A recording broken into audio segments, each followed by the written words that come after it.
Today I thought I'd try out the first of our desserts. This dessert was named after the Russian ballerina Anna Pavlova, who was a megastar that toured both Australia and New Zealand in the 1920s. So let's get cooking. First, preheat the oven to 120 Celsius. Line an oven tray with foil and brush with melted butter and dust with corn flour, shaking off any excess. The next thing you'll need to do is separate the egg whites out of 6 eggs into a clean, dry bowl.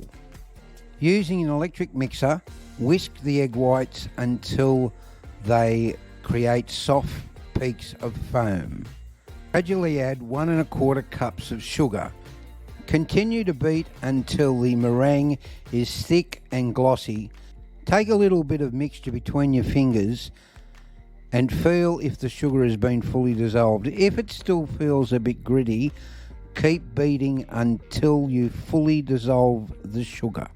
Next, add 2 tablespoons of corn flour, 1 tablespoon of vinegar, and 1/2 tablespoon of vanilla, and whisk just until they're combined.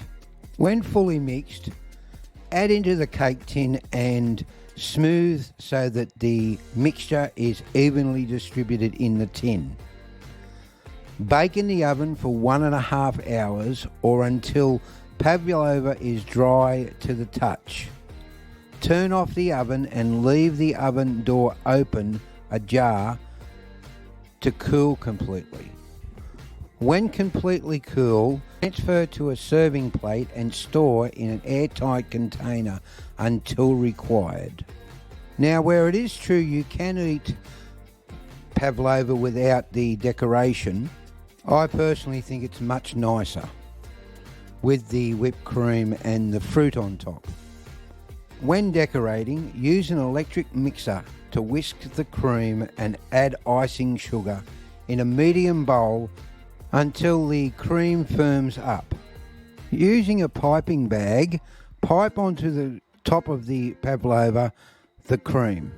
Then you can add sliced banana, some strawberries. You can also add pineapple on it. You can also put some passion fruit on it. The fruit that you use is entirely up to you. And then, of course, keep it in the fridge until serving and then serve it cold. If you've enjoyed this recipe, remember to like, subscribe and share. This is Philip's Cooking Recipes, and until next time, bye for now.